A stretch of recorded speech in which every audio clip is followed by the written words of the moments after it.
सुप्रभात प्रिय विद्यार्थियों। मैं बाल मंदिर के इस YouTube चैनल पर स्वरूप सिंह आपका हार्दिक अभिनंदन करता हूं।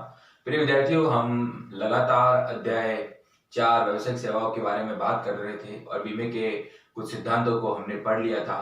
तो आज मुख्य रूप से बीमे के सिद्धांतों को पढ़ने के बाद बीमे के प्रकारों के बारे में मैं बात करूंगा। बीमे के प्रकार कौन कौन से हो सकते हैं? प्रिय विद्यार्थियों, जहां तक मैं समझता हूं कि ये जो बीमे के प्रकार है और बीमा का जो ये प्रकरण चल रहा है, ये आपके कक्षा 12वीं के अंदर भी बहुत बड़ी भूमिका निभाता है और कक्षा 12वीं में भी आपको ये बहुत फायदेमंद रहेगा। अगर आप यहीं से कंसेप्ट कर चले जाते हैं तो कक्षा 12वीं में आपको पढ़ने में कोई तकलीफ ज्यादा नहीं रहेगी। बीमे को हम लगातार पढ़ते आ रहे हैं। बीमे की परिभाषा को भी हमने पढ़ा था, बीमे के तमाम प्रकार के आधारभूत सिद्धांतों को भी पढ़ा था और बीमे के सिद्धांतों में भी हमने 4-5 सिद्धांतों की प्रमुखता बात कर ली है। तो आज है बीमे के कुछ प्रकार। बीमे के प्रकारों की अगर मैं बात कहूं तो बीमे के प्रकारों को 4 रूपों में बांटा गया है। जैसे कि पहला बीमे का प्रकार है जीवन बीमा, और दूसरा है अग्नि बीमा, तीसरा है सामुद्रिक बीमा और चौथा है सामाजिक बीमा। सामाजिक बीमे की अगर हम बात करें तो इसके अंदर अलग अलग बीमे आते हैं, जैसे कि वृद्धावस्था बीमा है, बीमारी का बीमा है और भी ऐसे कई बेरोजगारी का भी बीमा है। ऐसे अलग अलग प्रकार के सामाजिक रूप में जो चलते हैं हमारे दैनिक जीवन के अंदर, क्या क्या हमारे साथ घटनाएं घटती है उसके दौरान हम बीमा जो करवाते हैं वो सामाजिक बीमे के अंदर आते हैं। मुख्य रूप से आज का जो ये प्रकरण है प्रिय विद्यार्थियों, इसमें जीवन बीमा और अग्नि बीमा और सामुद्रिक बीमा के बारे में मैं चर्चा करूंगा। देखो विद्यार्थियों, जीवन बीमा यानी कि लाइफ इंश्योरेंस हम करवाते हैं। एलआईसी यानी एलआईसी जो हमारे भारतवर्ष के अंदर एलआईसी करती है, लाइफ इंश्योरेंस कॉर्पोरेशन। अगर हम बाड़मेर की बात कहें तो अपने सिंदरी चौराहे के पास एलआईसी की बहुत बड़ी ऑफिस है। ये निगम कोऑपरेटिव संस्थान होती है जो भारत में आरबीआई के द्वारा एफिलिएटेड होती है और ये बीमा करती है। जीवन बीमे के अंदर क्या होता है कि एक व्यक्ति या एक बीमित यानी कि हम बीमा करवाते हैं किसके पास? बीमाकर्ता के पास। बीमाकर्ता यानी कि एलआईसी। हमने वहां बीमा करवाया, हमने अपने जीवन की रक्षा के लिए। अगर हमारे साथ कोई घटना घट जाए या हमारे साथ ऐसी कोई भी घटना घटित हो जाए और हम उस घटना के घटने पर हमें पैसे मिलते हैं इस एलआईसी के दौरान, वो जीवन बीमा होता है। इस दौरान एक बीमित को यानी कि हमको प्रीमियम चुकाना होता है और प्रीमियम प्रतिफल के रूप में हम प्रीमियम चुकाते हैं। और प्रीमियम के दौरान जब चुकाने के दौरान जब हमारी कोई मृत्यु हो जाती है या हमारे साथ कोई ऐसी घटना घटित हो जाती है तो एलआईसी हमें पैसे देती है। अब जैसे कि किसी इंसान की मुद्दा ये बनता है कि किसी इंसान की जैसे मृत्यु हो गई तो वो पैसे किसे मिलेंगे? अब वो पैसे जो मिलेंगे वो उसके उत्तराधिकारी को मिलेंगे। जैसे कि मैंने बीमा करवाया और मैंने अपने उत्तराधिकार में मैंने मेरी माताजी का नाम रख दिया, और एक नॉमिनी के बाद में दूसरा नॉमिनी मैंने अपनी पत्नी को रख दिया या फिर मैंने अपने भाई को रख दिया, तो ये सब उत्तराधिकारी होते हैं जिनको आपकी मृत्यु के दौरान या हमारी मृत्यु के दौरान, एक बीमित की मृत्यु के दौरान ये पैसे मिलते हैं। अगर ऐसी कोई स्थिति ना बने, किसी की मृत्यु ना हो और एक लाइफ इंश्योरेंस हम बीमा करवाते हैं तो एक कंडीशन, एक टर्म या पॉलिसी के दौरान हमने इतना प्रीमियम भरा है और उस प्रीमियम और उस पॉलिसी के पूरे होने पर हमें इतने पैसे वापस एलआईसी देगी। वो एक निश्चित प्रीमियम होता है, इंश्योर्ड की हुई बातें होती है। गौर करें विद्यार्थियों, और इसके अंदर क्या होता है कि इसमें जो विषय वस्तु होती है, विषय वस्तु से समझें कि जीवन बीमा के अंदर विषय वस्तु जीवन होती है। अब और भी अपन कोई भी बीमा करवाते हैं, जैसे कि आपने किसी संपत्ति का बीमा करवाया तो आपकी वह विषय वस्तु क्या है? वो संपत्ति है। विषय वस्तु एक टर्मोलॉजी शब्द है, जैसे कि एक शब्दावली है बीमे के अंदर। कोई भी संपत्ति का हम बीमा करवाते हैं तो वो संपत्ति उसकी विषय वस्तु होती है। अब यहाँ हम हमारे जीवन का बीमा करवा रहे हैं तो हमारी एलआईसी के लिए विषय वस्तु क्या होगी और हमारे लिए विषय वस्तु क्या होगी? हमारा जीवन हो गया। और एलआईसी ने हमारे जीवन की क्या की है? पॉलिसी की है, इंश्योरेंस किया है। तो अब हम पढ़ते हैं जीवन बीमा। जीवन बीमा से क्या तात्पर्य, एक एक बिंदु को हम पढ़ने का प्रयास करेंगे। व्यक्तियों के जीवन का बीमा किया जाता है। किसका बीमा किया जाता है? व्यक्तियों के जीवन का बीमा किया जाता है और ये ही जीवन विषय वस्तु होती है एलआईसी की और हमारी विषय वस्तु होती है। अगर हम संपत्ति का बीमा करवाते हैं तो संपत्ति हमारे लिए विषय वस्तु होगी और एलआईसी के लिए भी विषय वस्तु होगी। तो व्यक्तियों के जीवन का बीमा किया जाता है। इसमें बीमे की विषय वस्तु मानव का जीवन होता है। बीमे की विषय वस्तु क्या होता है? मानव का जीवन जो होता है, हमारी लाइफ होती है, वो होता है। जैसे कि हमारी लाइफ के साथ कोई घटना घटित होगी तो इंश्योरेंस कंपनी हमको क्लेम करेगी। हमने लाइफ इंश्योरेंस करवाया और हम उस दौरान कहीं गिर जाए या लग जाए, चोट लग जाए, तो उस कंडीशन के अकॉर्डिंग हमें पैसे मिलेंगे। तो हमारी वो जीवन था, जीवन की एक विषय वस्तु थी और हमारे जीवन के साथ कुछ घटना घटती है तो एलआईसी हमें पैसे देती है। इसमें बीमा करता है यानी कि एलआईसी एक निश्चित प्रतिफल प्रीमियम के बदले, निश्चित प्रतिफल क्या रहती है, प्रीमियम के बदले बीमित यानी कि हमको उसकी मृत्यु पर या उसके उत्तराधिकारी को अथवा निश्चित अवधि पूर्ण होने पर बीमित को एक निश्चित धनराशि देने का वचन देती है। गौर करें विद्यार्थियों, इसमें बीमाकर्ता यानी कि एलआईसी क्या करती है, एक निश्चित प्रतिफल के बदले यानी कि एलआईसी आपसे क्या लेगी, एक प्रीमियम लेगी, प्रीमियम के बदले बीमित यानी कि हम हो सकते हैं जो बीमा करवाने वाला होता है, बीमित को उसकी मृत्यु पर या उसकी मृत्यु पर उसके उत्तराधिकारी को अथवा एक निश्चित अवधि पूर्ण हो गई। जैसे कि मैंने कोई एलआईसी करवाई और वो एलआईसी 5 साल की हो गई, उस दौरान मेरी मृत्यु नहीं हुई हो, मगर जो एलआईसी का जो पूरा कंडीशन थी, टर्म थी, वो 5 साल की पूरी हो गई है। अब जो ही 5 साल की पूरी होगी तो निश्चित अवधि पूर्ण होने पर भी एलआईसी हमें अपने पैसे देगी, जो भी हमारी शर्तों अनुसार। हमने जैसे बोला था कि हम हर महीने 1000 का प्रीमियम भरेंगे, 12 महीनों के 12,000 भरेंगे और 5 सालों के 60,000 भरेंगे, तो हमें कितने 80,000 रुपए मिलेंगे, तो हमें 80,000 रुपए वापस मिल जाएंगे।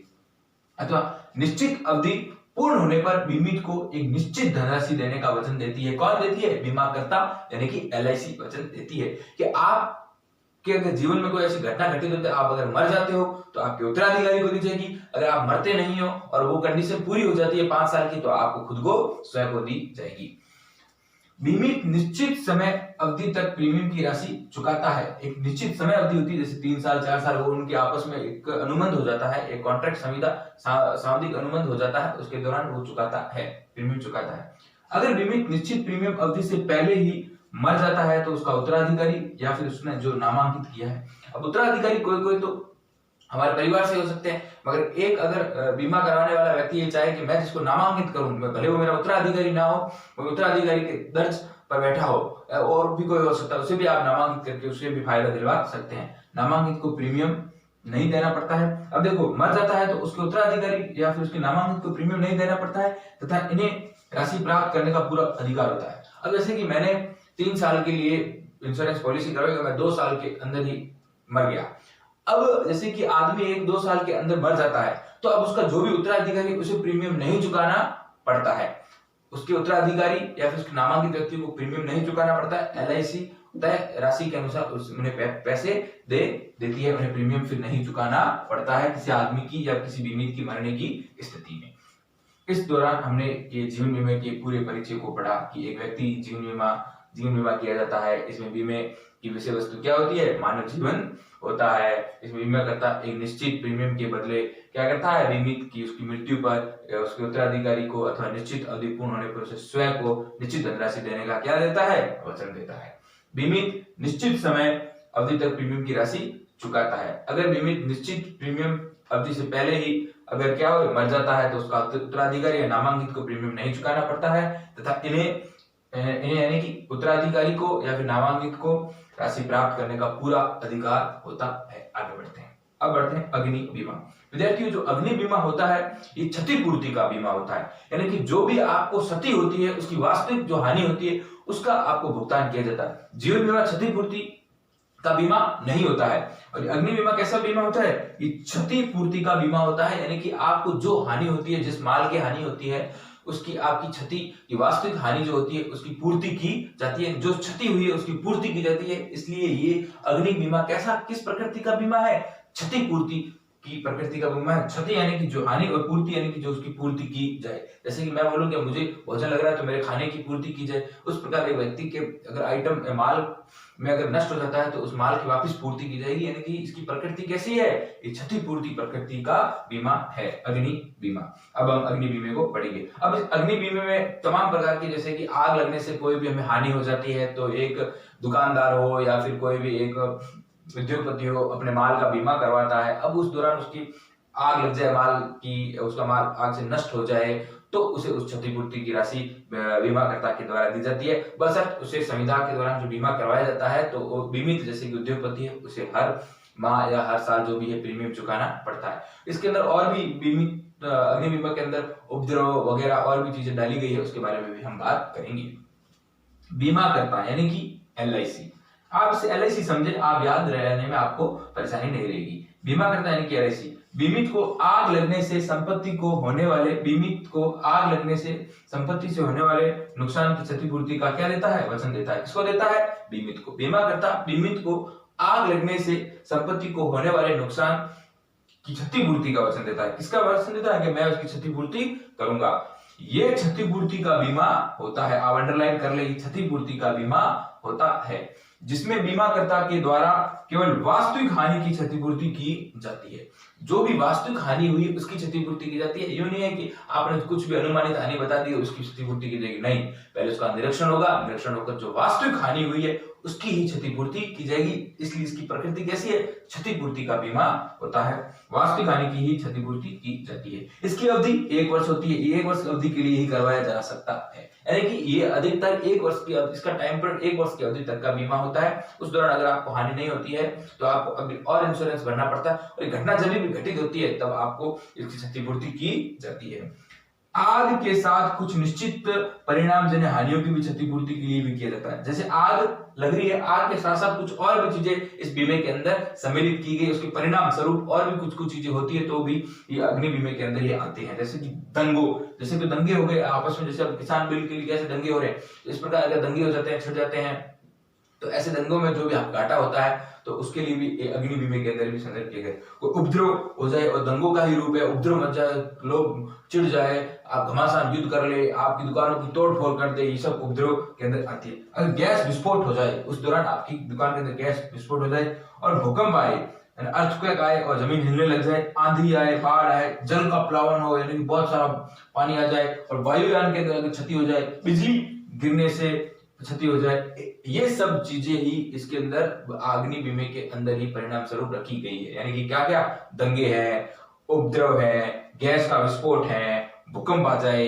आंधी आ जाए, बाढ़ आ जाए, और जल का क्या हो, प्लावन हो, यानी कि जल बहुत सारा आ जाए, यानी बाढ़ के दौरान जल आता है, वायुयान के अंदर आप क्षति हो जाए, बिजली गिरने से क्षति हो जाए, बिजली भी गिरती है, तो इन सभी चीजें इस अग्नि बीमे के अंदर रखी जाती है। तो आधुनिक औद्योगिक युग में अग्नि बीमे का महत्व तो बहुत बढ़ रहा है। आज के जो आधुनिक औद्योगिक युग है, आज जो पूरा इंडस्ट्रियल पे पूरा भारतवर्ष टिका है या पूरा विश्व टिका है औद्योगिक इंडस्ट्रियल उद्योग करने के संदर्भ में, तो वहां इस अग्नि बीमे का बहुत बड़ा महत्व बढ़ रहा है।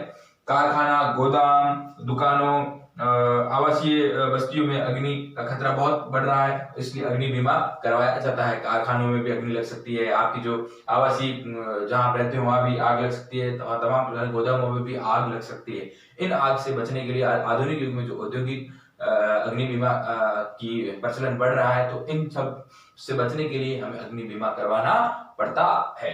तो इस प्रकार हमने जीवन बीमा, अग्नि बीमा को पढ़ा। अब हम पढ़ते हैं सामुद्रिक बीमा, और उसके बाद अगले वीडियो के अंदर हम आगे परिवहन की सेवाएं, संप्रेषण सेवाएं पढ़ेंगे, तो उससे एक सामाजिक बीमा भी हम पढ़ने का प्रयास करेंगे।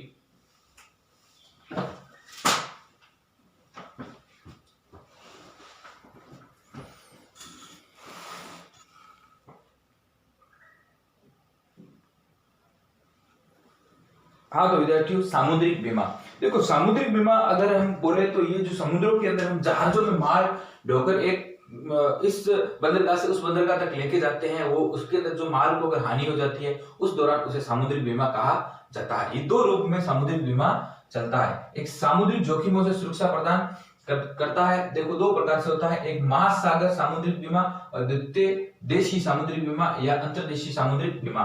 तो सामुद्रिक बीमा से क्या तात्पर्य है, जहाज में ढोए जाने वाले माल, जहाज के भाड़े आदि का करवाया जाता है। अब जैसे जहाज के अंदर कोई भी माल ढोकर एक जगह से दूसरी जगह पहुंचाते हैं, जहाज का कोई भी भाड़ा हम तय करते हैं, उसका ये बीमा करवाया जाता है। ये दो प्रकार का होता है, प्रथम महासागर समुद्रिक बीमा और द्वितीय देशीय या प्रादेशिक या अंतर्देशिक भी अपन कह सकते हैं, अंतर्देशिक बीमा। कैसा है, एक तो कैसा है महासागर सामुद्रिक बीमा, दूसरा कैसा है देशीय सामुद्रिक बीमा। अभी महासागर सामुद्रिक बीमा क्या होता है, ये सामुद्रिक जोखिमों से सुरक्षा प्रदान करवाता है। ये महासागर सामुद्रिक जो बीमा होता है, महासागर सामुद्रिक बीमा, ये सामुद्रिक जोखिम, अब समुद्र के दौरान आप जब जहाज चल रहा है उस दौरान जो भी आपके साथ घटना घटित होती है, बड़े बड़े जैसे कि पानी के बवंडर आते हैं या तूफान पानी के अंदर मचलता है, और आप जैसे बड़े बड़े टाइफून तूफान ऐसे आ जाते हैं पानी के अंदर, और उस दौरान जहाज पलट जाता है या माल नष्ट हो जाता है, तो ये महासागर सामुद्रिक बीमा उस लिए काम आता है, सामुद्रिक जोखिमों को सुरक्षा प्रदान करवाता है। कैसा, महासागर सामुद्रिक बीमा सामुद्रिक जोखिमों से सुरक्षा प्रदान करवाता है। और ये द्वितीय है देशीय सामुद्रिक बीमा, ये अंतःस्थलीय जोखिमों के विरुद्ध सुरक्षा प्रदान करवाता है। कैसे, अंतस्थली, जो अंतस्थली होते हैं, आंतरिक स्थली होते हैं, उससे सुरक्षा प्रदान करवाता है, जो बीमित तथा क्रेता के गोदाम तक माल की सुपुर्दगी लेन देन के दौरान उत्पन्न होती है। यानी कि अंतस्थल, यानी कि एक स्थल से दूसरे स्थल तक, यानी कि जो भी क्रेता है या फिर बीमित ने जो माल का बीमा करवाया उसके गोदाम तक माल लाने में जो भी अगर परेशानी बीच में अगर आए, तो उस दौरान जो भी सुपुर्दगी यानी कि डिलीवरी के लेन देन के दौरान जो भी आपकी घटना घटित हो, उसका जो ये बीमा होता है वो देशीय या सामुद्रिक या अंतस्थलीय बीमा कहलाता है। यानी कि आपने एक क्रेता है या फिर एक बीमित है जिसने माल का बीमा करवाया है, अब उस तक उसके गोदाम तक माल आ रहा है, उस दौरान कोई भी अगर घटना घटित हो जाती है तो उसका बीमा जो होता है वो देशीय या सामुद्रिक बीमा कहलाता है, देशीय सामुद्रिक बीमा। और ये होता है महासागरीय सामुद्रिक बीमा, एक सामुद्रिक जोखिमों से जो भी अगर घटना घटित हो जाती है तो उस दौरान जो करवाया जाता है वो महासागर सामुद्रिक बीमा होता है। और सामाजिक बीमा भी होता है, वृद्धावस्था बीमा, यानी कि अगर मैं सामाजिक बीमे की बात करूं तो वृद्धावस्था बीमा है, बीमारी का बीमा है, बेरोजगारी का बीमा है। एक व्यक्ति जब बेरोजगार होता है तो अपना बीमा करवाता है और उस दौरान अगर उसके साथ कोई घटना घटित हो जाती है तो उसे भी पैसे प्रदान किए जाते हैं। तो इस प्रकार हम बीमे के प्रकारों को यहाँ तक समझ पाए। प्रिय साथियों, प्रिय विद्यार्थियों, लगातार आप पढ़ते रहें और अपने नोट्स भी बनाते रहें। आप जब आओगे तब आपकी कॉपी चेक की जाएगी आपने कितना काम किया है। धन्यवाद विद्यार्थियों।